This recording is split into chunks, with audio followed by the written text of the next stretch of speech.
Coucou, ça fait bientôt 3 semaines que mon périple à vélo s'est terminé et je pense que c'est l'heure de faire le bilan. Du coup, dans cette vidéo, je vais aborder plein d'aspects. On va commencer par, je vais vous raconter un peu ce que je retiens, mes meilleurs souvenirs de tout ça. Ensuite, parce qu'on me l'a demandé, je vais faire une review de tout le matériel que j'ai utilisé, parce que certaines personnes qui m'ont suivi aimeraient euh, faire la même chose. Et donc, je vous filerai les références. Et ensuite, on fera un petit tour sur les dépenses. Combien ça m'a coûté, comment est-ce que ça a été réparti entre le matériel, la bouffe, tout ça. Et enfin, je répondrai aux questions qu'on m'a posées, les quelques questions qui ont été posées sous mes vidéos. Donc tout ça, ce sera chapitré. Vous pouvez passer d'un chapitre à l'autre si ça vous intéresse pas. Et voilà, donc c'est parti. Bon alors, qu'est-ce que j'ai retenu de ces 4 semaines de vélo? Euh, Bah, c'est compliqué parce que j'ai pas une super mémoire, donc je saurais pas trop me rappeler des détails. Et en vrai, c'est un truc qui m'a un peu frappé, c'est que à peine c'était terminé, à peine j'étais arrivé en Allemagne voir mes potes, on en a parlé vite fait au début, puis après c'était fini. C'était comme si que rien ne s'était passé, comme si que j'étais revenu sur une routine hors de tout ça. Et ouais, c'est quand même intéressant cette capacité à passer d'une chose à l'autre sans, sans conséquence. Après aussi, ce que je retiens, j'ai quand même des images qui me restent en tête de tout ça. C'est surtout les premières semaines. J'ai vraiment apprécié les premières semaines où je commençais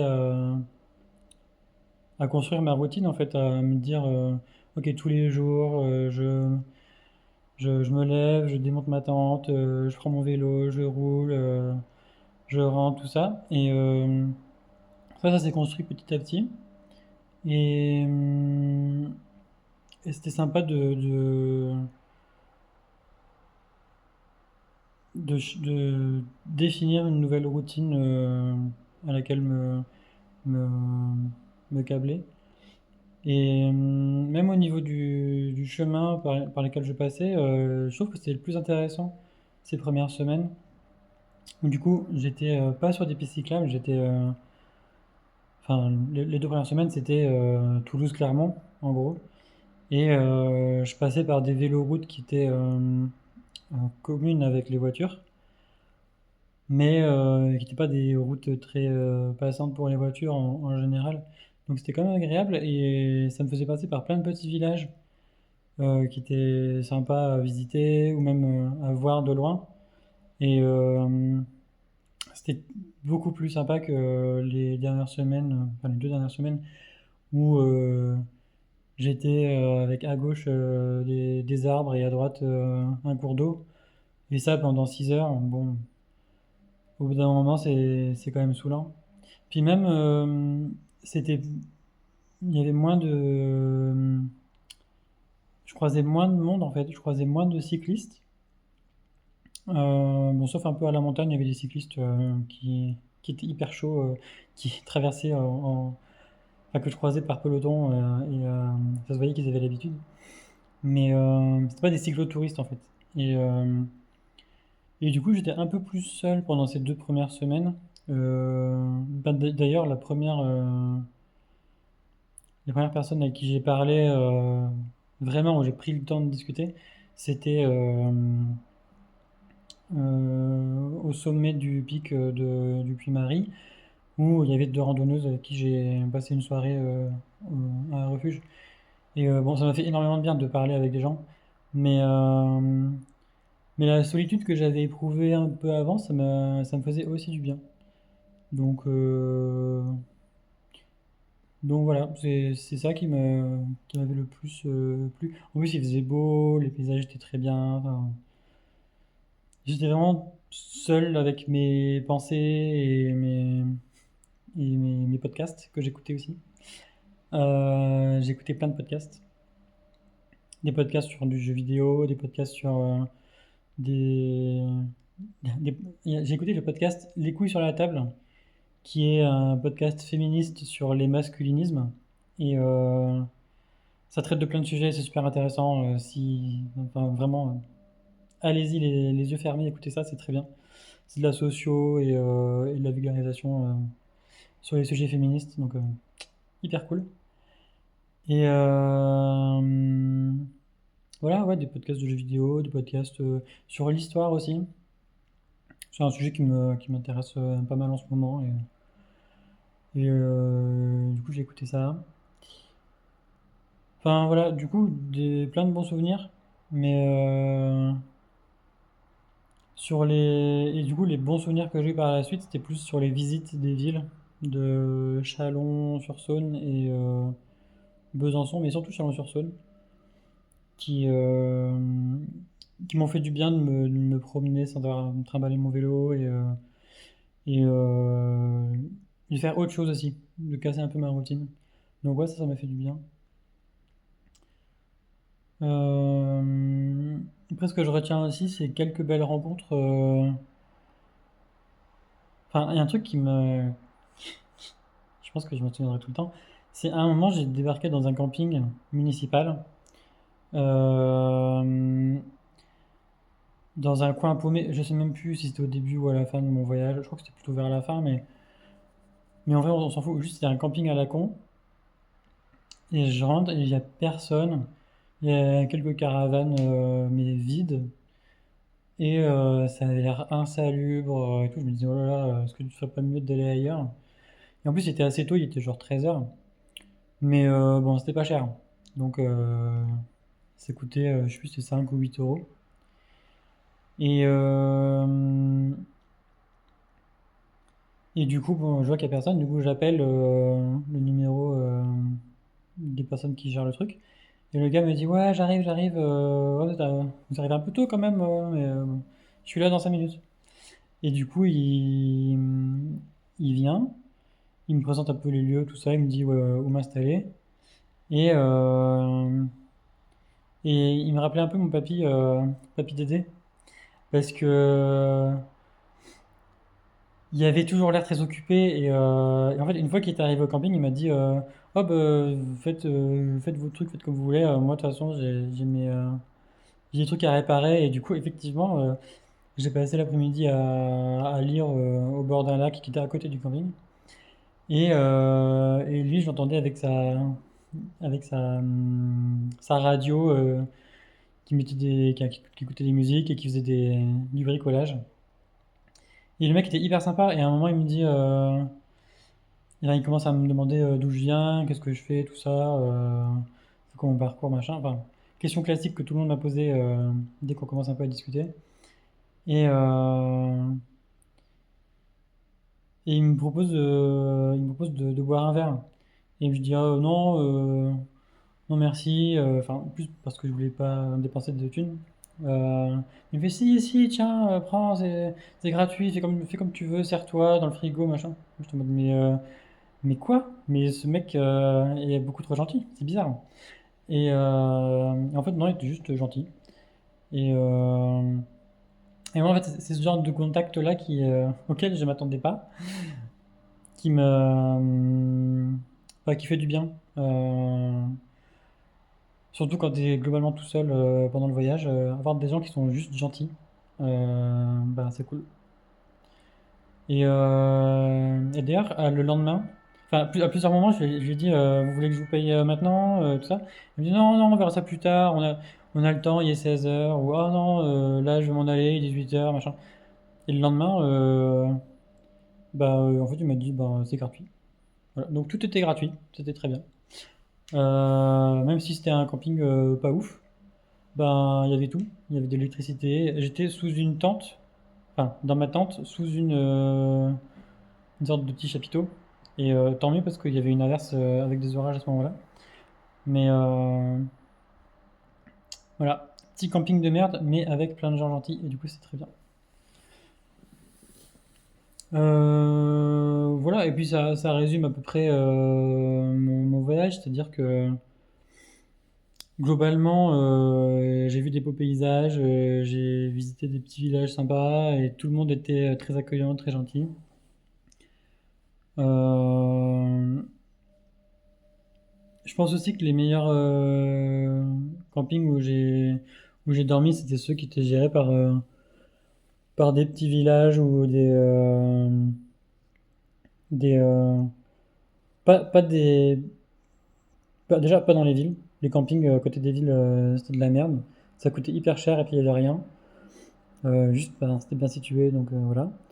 Mais ouais, non, là où j'ai passé les meilleurs moments avec des gens les plus accueillants, c'était plutôt dans les petits villages. Donc je pense que si je devais refaire ça, plutôt que de suivre des longues voies cyclables, j'irais plutôt faire le tour des petits villages. Euh, Qu'est-ce que je retiens d'autre? Euh,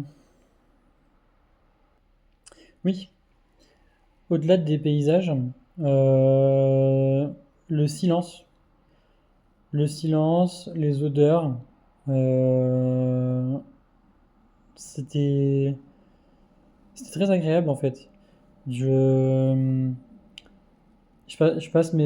d'habitude, je passe mes journées à écouter de la musique, à avoir le bruit des voitures, le bruit de vidéos ou de streams dans les oreilles. Et là, le fait de pas avoir ça, c'est un truc que je recherchais. Le fait de, bon, il y avait le bruit des voitures qui passaient de temps en temps, mais globalement, les bruits que j'ai plus entendus, je pense, c'est les voitures qui passent à côté de moi et les cloches des vaches. Et bah, ça détend énormément, c'était vraiment très sympa. Et bah, les odeurs, parce que c'est pas un truc auquel on fait forcément attention au quotidien, mais quand t'es 4 à 6 heures bah, dans la nature, au bout d'un moment, tu le remarques, forcément. Et, et je pense que j'y prêterai plus attention à l'avenir. En plus, je suis assez sensible aux odeurs des, des choses et des gens. Donc, dès que j'étais à un endroit et que je remarquais une odeur, après, je pouvais plus faire comme si elle n'était pas là. Mais bon, des fois c'était bien, des fois c'était moins bien. Notamment quand tu longes un canal et que enfin, ce canal passe à côté d'un centre de gestion des déchets ou une centrale d'épuration. Oui, les odeurs sont pas ouf, mais tu les remarques et ça fait partie de l'expérience. Voilà, ça c'était les choses qui m'ont le plus marqué. Et on verra s'il y a d'autres trucs, d'autres sujets qui me viennent à l'esprit pendant la phase de questions. En attendant, on va passer à la revue du matériel. Je suis parti avec le Touring 520 que vous voyez là, de chez Decathlon. De toute façon, tout le matériel que je vais présenter, ce sera acheté à Decathlon, hein, quasiment. Donc c'est un vélo de type randonneuse avec des attaches pour plein de porte-bagages différents.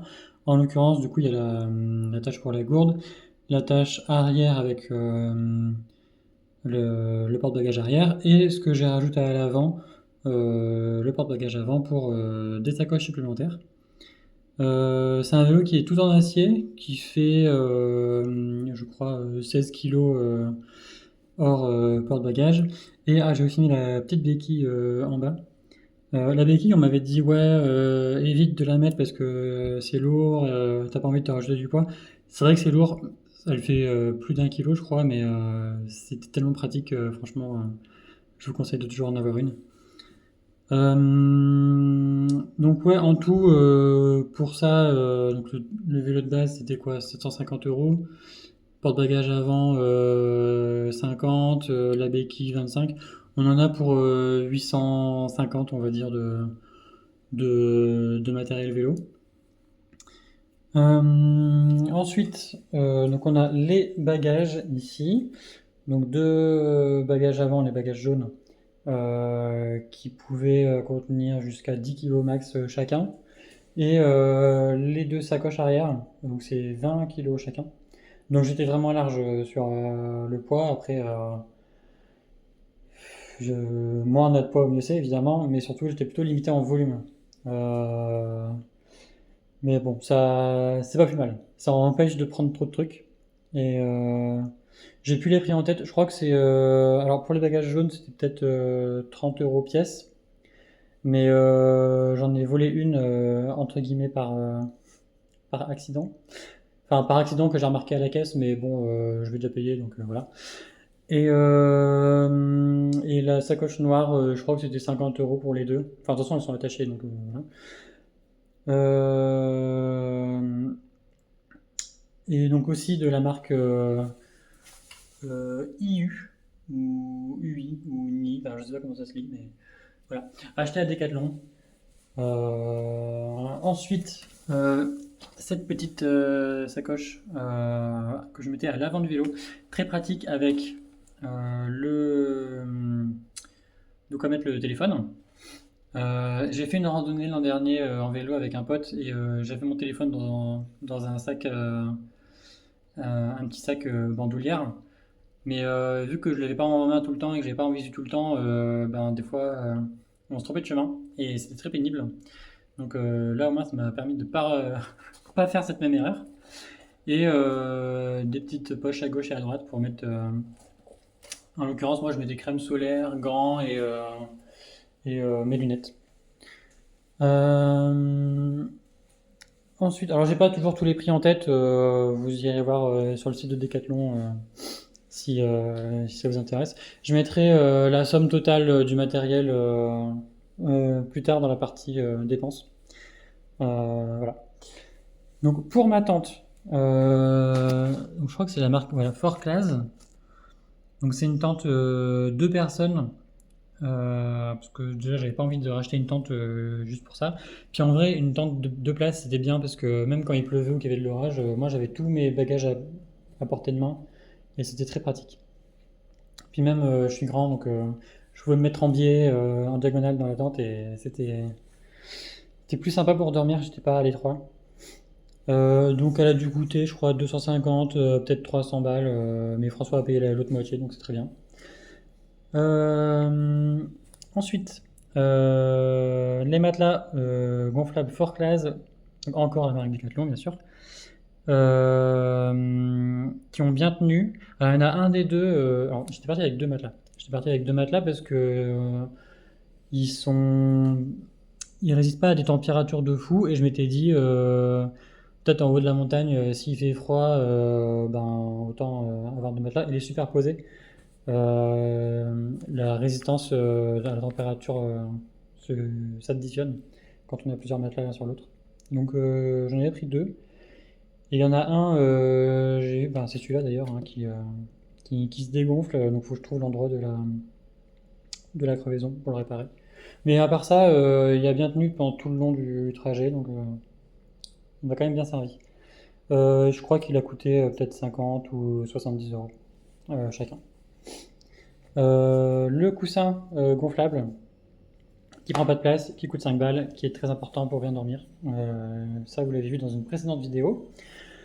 Un duvet. Duvet encore de la marque Fort Class, j'imagine. C'est où? Ah oui, c'est là. Donc là, pour le coup, j'ai pris... Alors, une matière synthétique, c'est plus volumineux que la matière en plume, qui est recommandée pour le trekking, mais ça résiste mieux à l'humidité. Et surtout, c'est moins cher. Donc j'ai pris ça. Et j'ai pris une température jusqu'à 5 degrés en me disant avec François on fera peut-être des randos en montagne. Donc au moins ça c'est prévu pour durer. Et c'est pas très lourd. Donc ça c'est très bien. Ensuite, des utilitaires. Donc sous les conseils de ma tante Marilyn, j'ai acheté des petits sacs de rangement. Alors, on pourrait se dire que ça sert pas à grand chose, c'est plus pour s'encombrer. En vrai, c'était tellement pratique de savoir, ok, là j'ai mes vêtements propres, là j'ai mes vêtements sales, là j'ai ma bouffe, et tout n'est pas en train de se balader en permanence dans mes sacoches. C'est hyper important en fait. C'était hyper important, puis bon, de toute façon ça prend pas de poids, donc pensez-y. Et de la même manière, j'avais pris donc encore à Decathlon des fioles de 100 millilitres chacune. Donc il y avait 4 fioles. Là, il y en a 2 qui sont utilisées, qui sont dans la salle de bain, mais bon. Et c'est pratique parce que ça t'évite de prendre un gros bloc un gros tube de savon, gel douche, shampoing, tout ça. Donc tu prends juste la dose qu'il te faut et même tu peux la re-remplir si tu passes à un hôtel ou à Airbnb par exemple. Ensuite, pour résister aux intempéries, j'avais donc un surpantalon, un kawaii et un sac alors très léger et surtout imperméable où je mettais toutes mes affaires importantes, style passeport, portefeuille, mes appareils électroniques, donc ma tablette, ma console, et voilà. Et c'est avec ça que je me promenais, et même quand j'allais faire des courses, je le prenais tout le temps. Donc il était toujours à portée de main. Alors c'est vraiment un sac de merde dans le sens où c'est ultra souple. Donc à chaque fois que je voulais chercher un truc, fallait bien fouiller. Mais il n'y a pas de sous-compartiment, je veux dire, donc c'était chiant. Mais bon, au moins c'est imperméable, pas cher et léger. Et enfin, des gants imperméables aussi, alors qui résistent, enfin qui ne tiennent pas particulièrement chaud, mais au moins qui te permettent d'avoir les mains au sec. Donc de la marque Van Rysel Waterproof, acheté aussi chez Decathlon. Et bon, le problème du coup, c'est que t'es pas mouillé à l'extérieur, mais vu que tu transpires, t'es quand même mouillé à l'intérieur. Mais c'est quand même mieux que d'avoir la flotte pendant toute la journée sur les mains. Très important aussi, du coup, bon, d'autres gants plus pour le vent et la fraîcheur. Et un cache-cou, enfin un tour de cou, que je mettais quasiment tous les matins parce il faisait assez froid quand je démarrais à 7 ou 8 heures. Et, et voilà, ben, pensez-y, c'est super pratique. Et enfin, ne jamais partir sans ses lunettes. Alors j'ai failli faire ça, hein, j'ai failli me dire oh non, je prendrais des lunettes de soleil classique de ville quoi, mais en vrai ça c'était super bien parce que ça recouvrait complètement mon visage. Enfin mon visage non, mais en gros ça, il n'y avait pas il y avait pas de jour en fait entre les lunettes et mon front, mon nez, tout ça. Et du coup, ben, même au niveau du vent, j'avais rien dans les yeux, j'avais pas de poussière, donc c'était super bien. Et donc ça, c'est des lunettes de la marque Kern. Voilà. Donc très bien. Une lampe, faut pas l'oublier. Ce serait con d'être dans le noir à 22 h dans la tente. Antivol, super important, kryptonite, la base. Et le canard du swag, évidemment. Le style, c'est important. Voilà, donc en tout, quand je suis parti, j'avais à peu près de mémoire 20 kilos de matériel. À cela s'ajoutait la bouffe et l'eau. Mais c'est une bonne base. C'est 20 kilos de matériel plus le poids du vélo. C'était quand même supportable. On va maintenant passer à la partie qui fera plaisir à tous les bandeurs de tableau Excel. Les stats, les data. J'ai noté du coup ici tous les statistiques de performance sur chaque sortie à vélo avec le temps, les kilomètres, dénivelé positif et négatif et le cumul des kilomètres. Donc sur les 30 jours de voyage, donc entre lundi 19 mai et le mardi où je suis parti de Strasbourg pour aller en Allemagne. Donc 30 jours, il y a eu 20 jours de vélo et du coup 10 jours de pause. Il me semblait avoir prévu un peu moins de jours de pause, Mais en plus, enfin, clairement, j'aurais pu faire ça en moins de jours parce que les derniers jours, c'était pas très difficile, pas très fatigant. On voit là que sur le profil des dénivelés, donc en bleu les positifs et en rouge négatifs, que les difficultés c'était surtout les 2 premières semaines et après c'était globalement du plat. Et alors que niveau des kilomètres, bah, ça restait à peu près équivalent. Et, euh, et du coup, ouais, ça fait que je pense en vrai, là je faisais du 50 km à peu près, enfin, plutôt même 55-60 tous les jours, sauf exception. Franchement, sur les derniers jours de plat, j'aurais pu faire du 70-80 facile. En plus, bon, j'ai pas de graphique pour ça, mais là on voit sur les derniers jours, le temps passé à vélo, c'est du 3 heures, 4 heures. En vrai, je pense que j'aurais pu faire tout ça en 3 semaines.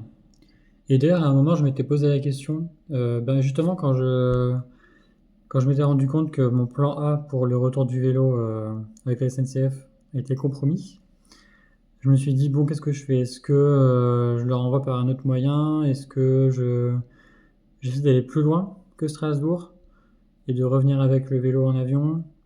Enfin voilà, j'avais plein d'options et du coup, je m'étais dit que poursuivre en vélo jusqu'en Allemagne, jusqu'à Munich par exemple, ou non, c'est pas Munich, c'était Francfort sur le chemin. C'était une option.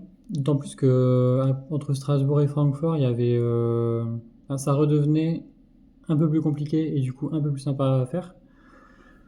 Mais j'étais pas dans le mood de poursuivre à vélo. Enfin, à ce moment-là, je me souviens que j'étais un peu épuisé par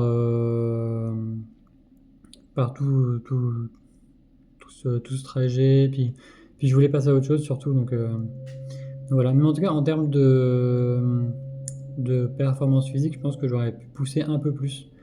J'avais un peu sous-estimé ce dont j'étais capable. Et pour ce qui est donc des dépenses de tout ce voyage, voyons un peu comment ça s'est réparti. Donc j'ai fait la somme de toutes mes dépenses occasionnées par ce voyage. Bon, j'ai mis de côté tout ce qui s'est passé à Berlin parce que bah, c'était un peu à part, toutes les excursions, et puis même c'était avec mes potes et tout, donc il y avait des sorties qui n'étaient pas forcément à voir avec le vélo. Donc là, je me limite à la sortie à vélo de 30 jours, plus l'avion retour, compté dans le transport. Et donc on voit, en fait, c'est beaucoup moins que ce que j'avais imaginé. Resto, fast-food et supermarché, enfin toute la bouffe, en fait, tout l'alimentaire, ça représente que 15% des dépenses totales. Euh, et c'est à peu près équivalent au coût du logement, du camping.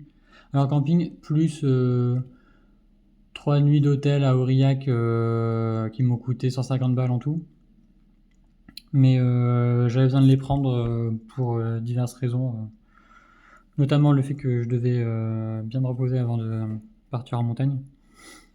Mais en vrai, ben, c'était moins cher que ce que je pensais. Et du coup, en coût journalier, c'est de l'ordre de 30 euros en comptant la bouffe et les campings. Alors les campings, il y a un peu de tout, hein. Il y a des campings à 5 balles municipaux avec juste un emplacement et une douche jamais nettoyée depuis la création du camping. Et des trucs un peu plus fancy à 20 balles à côté 20 balles par nuit à côté des villes.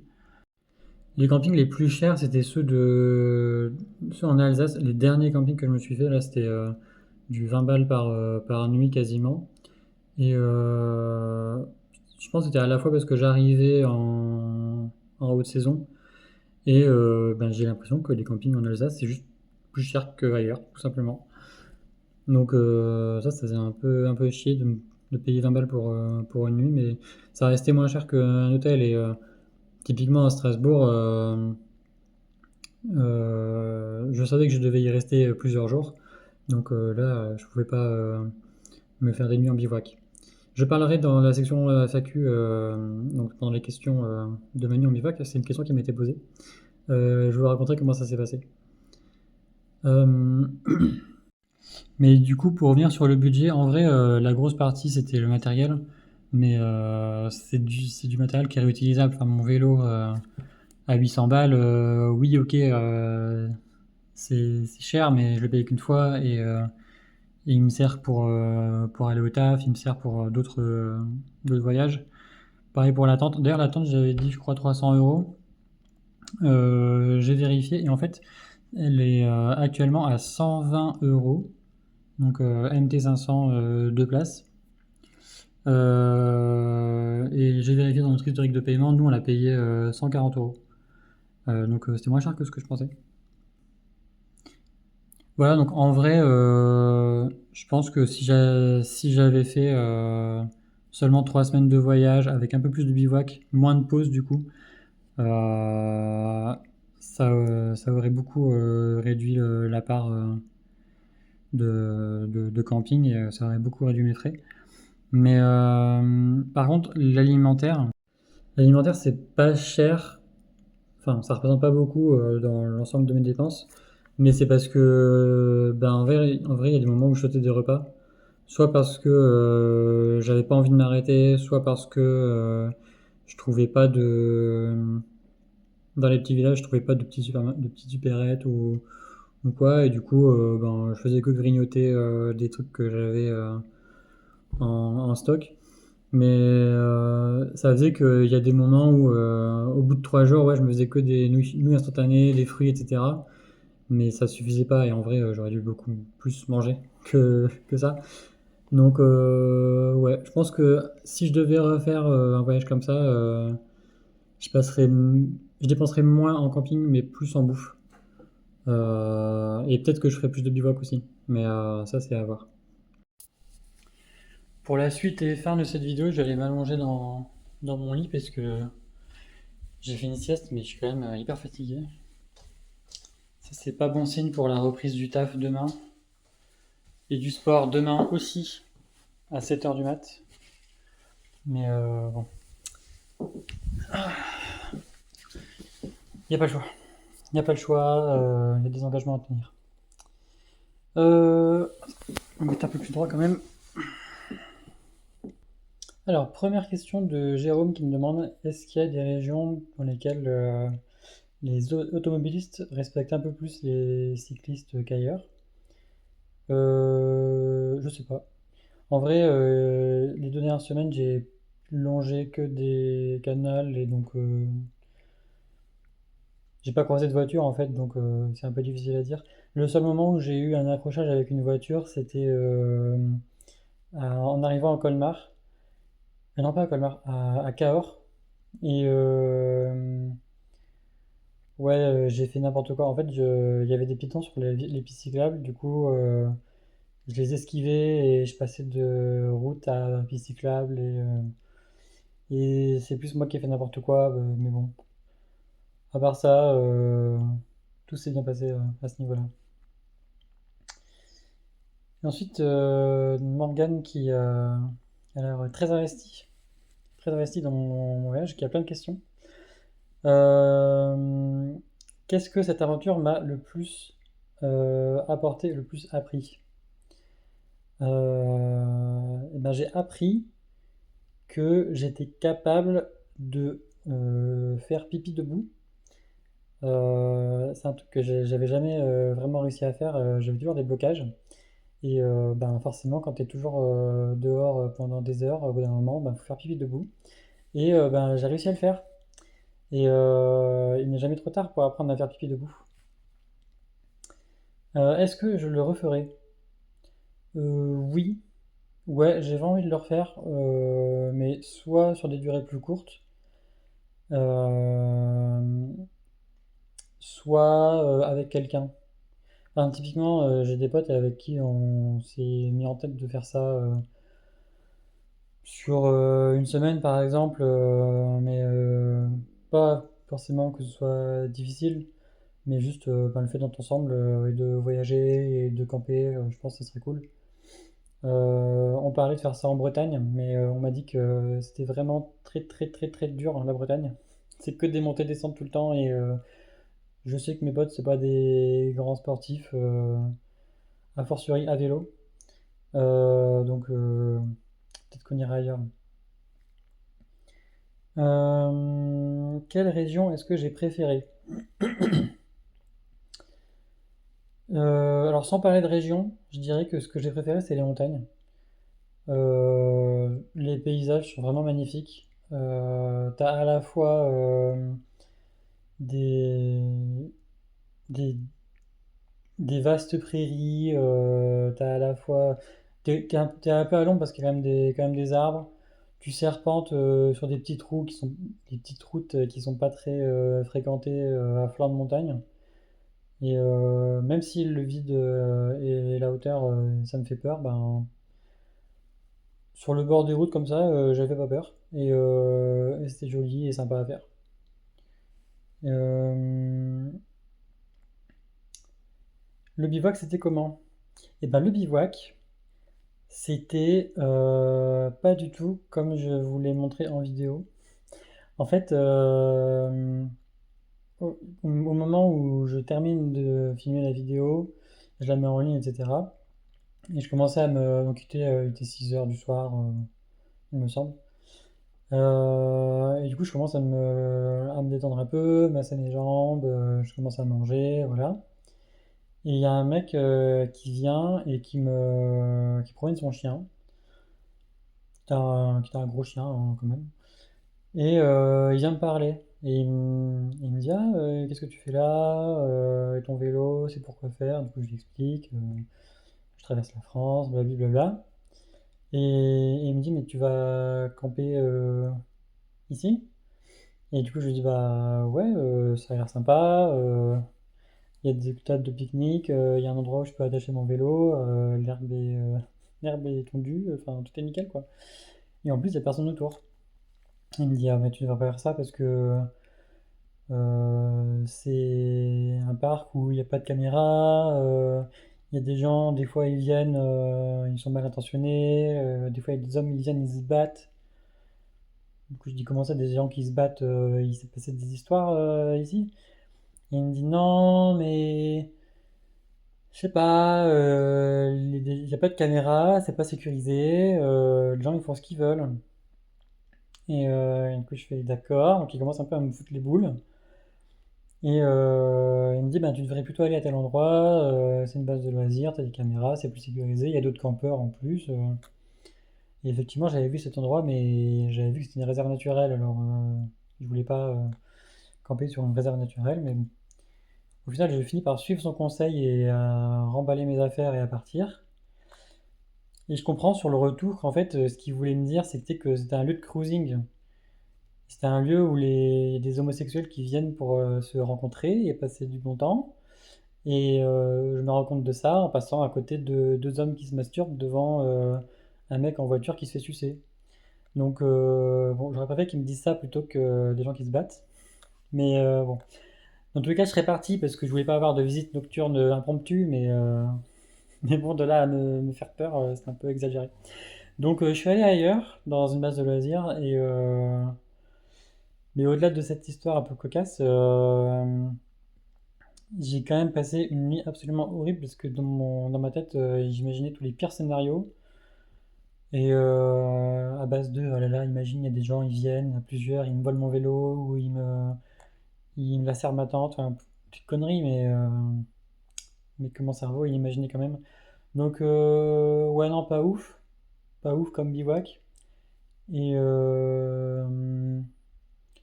je pense, j'en ai reparlé avec d'autres gens et je pense que à plusieurs, ça m'aurait moins dérangé. Enfin, si on était deux ou quatre, niveau sécurité, j'aurais été moins stressé. Mais là, non. Là, ça m'a bien foutu les boules cette nuit. J'ai absolument pas dormi. Donc, à refaire, mais avec des gens. Euh, si je devais donner un conseil à des gens qui viennent de se lancer, ce serait quoi? Ben déjà, ce serait de ne pas porter des vêtements jaunes ni des sacoches jaunes, ni rien de jaune, parce que ça attire absolument toutes les bestioles volantes, les mouches, les guêpes, des insectes. Et il y avait des moments où je crois que c'était des altises, des sortes de petits insectes noirs qui volent et qui étaient toujours sur moi. Et à un moment, genre, je portais un t-shirt jaune et, et je m'arrête je sais plus, pour pisser ou pour manger ou peu importe. Et j'en avais plein sur moi et genre je me secoue histoire de les faire partir. Et ils volaient autour de moi. Et genre, à un autre moment, pareil, donc la même journée ou peut-être le lendemain, je m'arrête à un resto et genre je rentre dans le resto et il y avait une nuée d'insectes autour de moi, autour du puant là. Enfin, c'était vraiment, vraiment pas agréable d'avoir ces mouches là qui me tournent autour. Donc, ouais, évitez tout ce qui est jaune. Je pense que c'est le meilleur conseil que je puisse donner. Bon, sinon après, il y a les conseils de base, de type quand vous êtes en tente, mettez-vous sur un terrain plat, pas dans une cuvette parce que s'il pleut, ben ça devient une piscine. Euh, Toujours avoir de l'eau sur soi, pas hésiter à demander à des habitants ou dans un PMU, peu importe, à remplir les gourdes tout le temps. C'est toujours important d'avoir de l'eau sur soi. Euh, Moi, un conseil que je donnerais et un conseil que j'appliquerais si je devais refaire ce genre de voyage, c'est de moins prévoir les choses. Moi, c'est un peu bizarre, mais j'aime à la fois. Enfin, je peux pas m'empêcher de tout organiser. Néanmoins, j'aime la spontanéité et un peu de chaos quand même. Mais c'est plus fort que moi. Je suis obligé de tout gérer et de tout organiser à l'avance. Et du coup, ça fait que, ben, justement, il y a des moments où je termine ma journée, il est 13h et je suis arrivé à ma destination, alors qu'en vrai, si j'avais moins organisé les choses, bah, j'aurais peut-être passé un peu plus de temps à visiter un village le long du chemin, ou j'aurais bifurqué un petit peu de ma route toute tracée. Enfin, voilà. Alors que là, je m'étais imposé bon, à la fois un rythme calé sur différents campings que j'avais localisés à l'avance, mais aussi ben, un rythme de kilomètres à respecter par jour. Alors qu'il y a des moments où tu te sens de pouvoir faire plus, et des moments où tu en as marre, tu veux faire moins. Et je m'étais pas permis cette flexibilité-là. Alors que je pense que le fait d'avoir plus de flexibilité, ça m'aurait libéré un peu plus l'esprit. Tout en ayant quand même un tracé à suivre. Mais avec la possibilité de m'arrêter où je veux. Ça aurait été mieux, je pense. Ma rencontre préférée pendant cette aventure. euh, Alors, avant de répondre à ça, je vais dire la rencontre la plus bizarre que j'ai eue, très éphémère, parce que c'est juste quelqu'un que j'ai croisé, je me suis pas arrêté pour lui parler ou quoi, juste on s'est croisé. C'était un cyclotouriste en monocycle. Le gars, il avait un sac de rando, il y avait des sacoches sur sa monoroue, et il pédalait sur la monocycle. C'était lunaire. Avec le recul, je me suis dit, mais il faut que je fasse demi-tour, faut que je lui, il y a des questions à se poser là, c'est bizarre, hein. Mais bon, j'ai juste tracé ma route. Mais quand même, quoi, un monocycle, bizarre. Sinon, ma rencontre préférée, bah franchement, c'était les deux randonneuses au refuge en haut de la montagne. En vrai, ça m'a fait tellement de bien de reparler à des gens après 2 semaines tout seul ou quasiment que, que même si c'est pas forcément les personnes les plus intéressantes, euh, c'était une libération de pouvoir jacasser pendant toute la soirée et dans un cadre en plus qui était absolument sublime.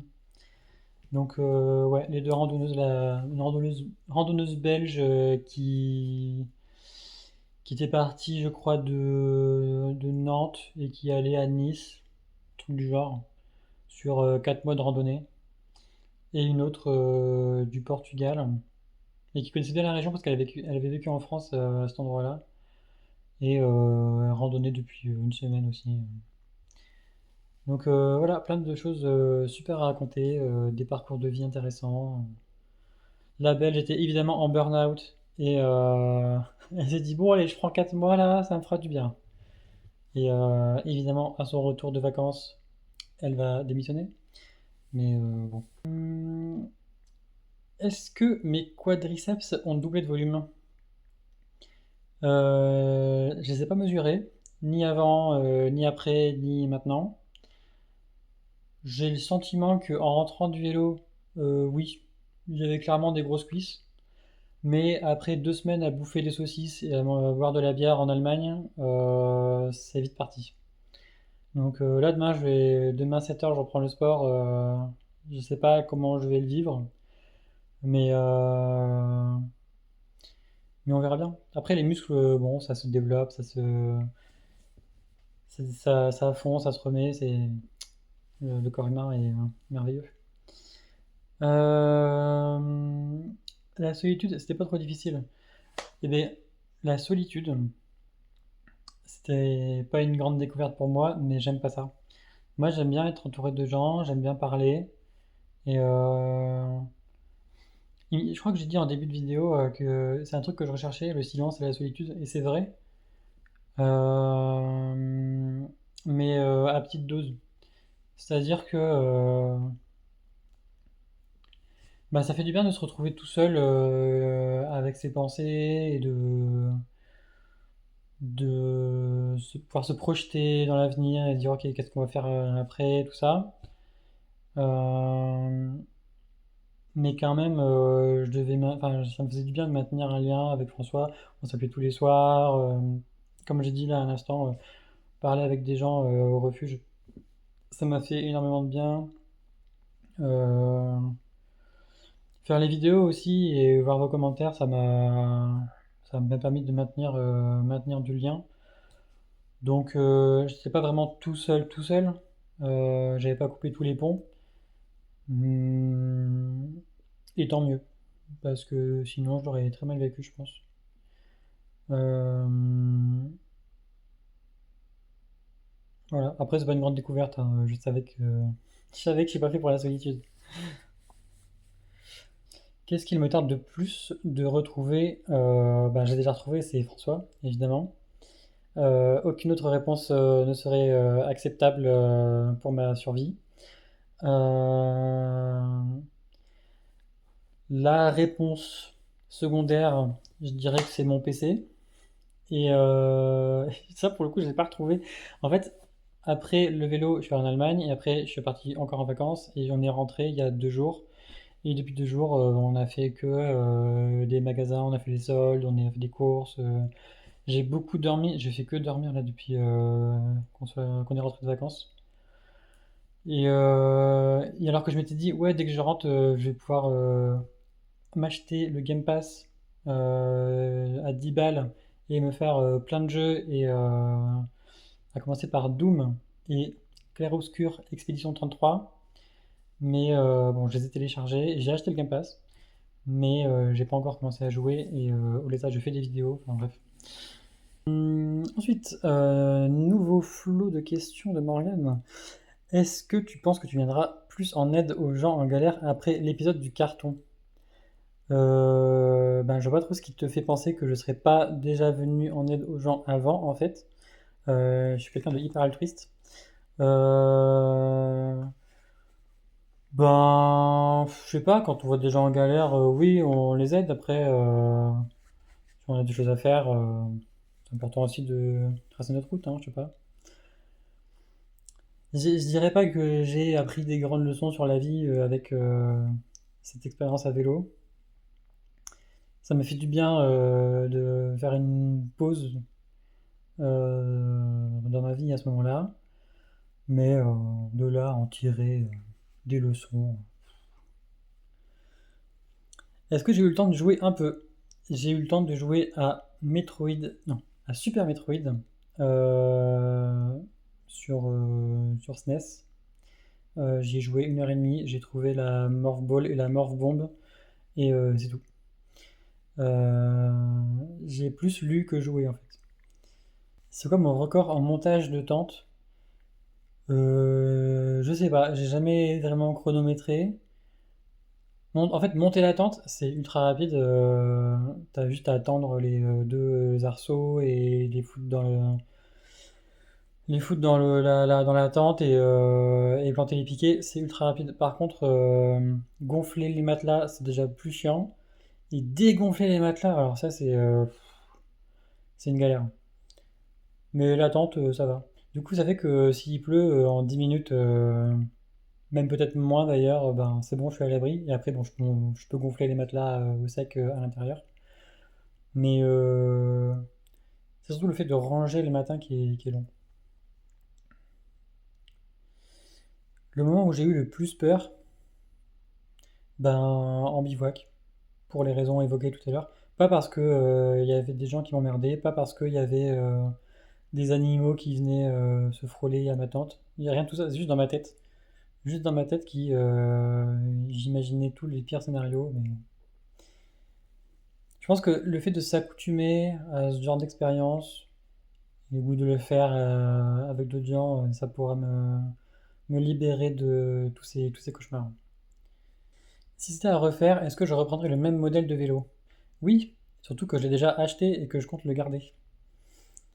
En dehors de ça, c'est un vélo qui a un bon rapport qualité-prix dans le sens où il est fait en acier, l'acier c'est solide et léger et bon marché. C'était un vélo d'entrée de gamme, alors 750 balles entrée de gamme MDR, mais pour du transport de charge, oui, c'est d'entrée de gamme. Je m'étais posé la question, est-ce que je prends un vélo électrique ou à assistance électrique ou ben, ce que j'ai pris, c'est-à-dire juste musculaire. Je suis pas mécontente d'avoir pris du musculaire parce que bah, ça fait partie de l'expérience en fait de pédaler, de galérer. Vous avez pu m'entendre me plaindre dans chacune de mes vidéos et c'est un plaisir de se plaindre. Voilà.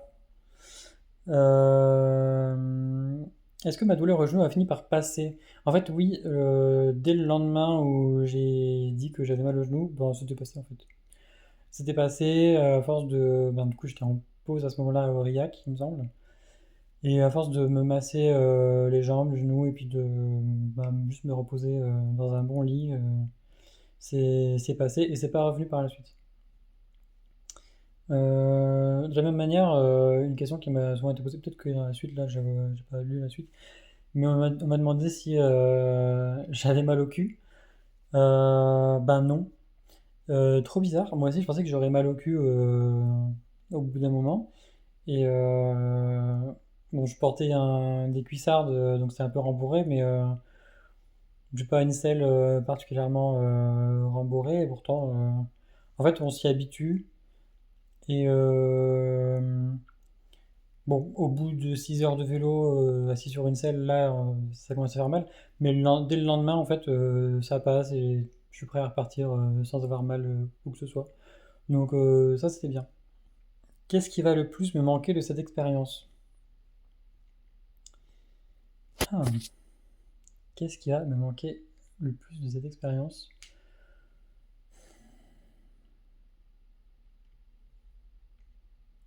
Je dirais le sentiment d'être en vacances permanentes.